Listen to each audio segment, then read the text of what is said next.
5 penyebab timnas Indonesia kalah dari Arab Saudi di kualifikasi Piala Dunia 2026 menarik untuk diulas. Salah satunya yang paling krusial karena kesalahan ini berujung penalti. Ya, timnas Indonesia harus telan pil pahit di laga perdana Grup B putaran 4 kualifikasi Piala Dunia 2026 zona Asia.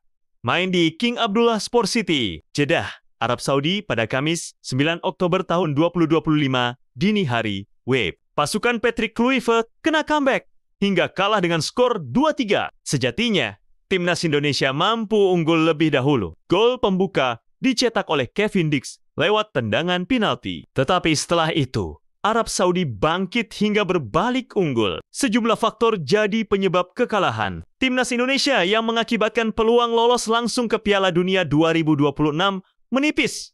Apa sajakah itu? Berikut 5 penyebab timnas Indonesia kalah dari Arab Saudi di kualifikasi Piala Dunia 2026. Yang pertama, kesalahan Yaakob Sayuri. Salah satu penyebab timnas Indonesia kalah dari Arab Saudi di kualifikasi Piala Dunia 2026 adalah kesalahan Yaakob Sayuri. Dia melakukan kesalahan di pertengahan babak pertama. Pasalnya, Yaakob Sayuri menarik jersey penyerang tuan rumah, Faoura Al-Buraikan. Kesalahan ini berujung hadiah penalti wasit kepada Arab Saudi pada menit ke-34. Para yang maju sebagai Algojo pun melakukan pekerjaannya dengan baik. Tendangannya tak bisa dihalau Martin Paes.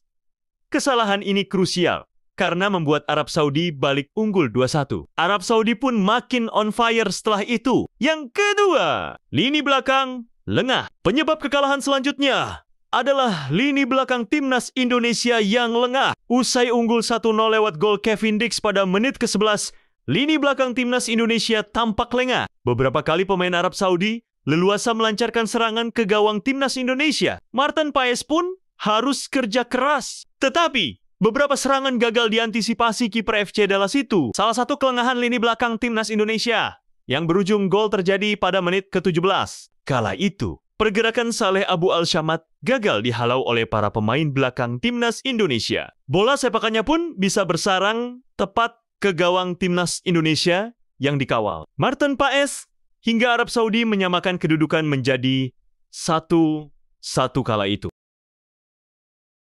Yang ketiga, Beckham Putra hingga Mark Klok kurang optimal. Sejumlah pemain timnas Indonesia juga tampil kurang optimal. Di antaranya ada Beckham Putra dan juga Mark Klok. Beckham Putra bahkan langsung diganti pada awal babak kedua.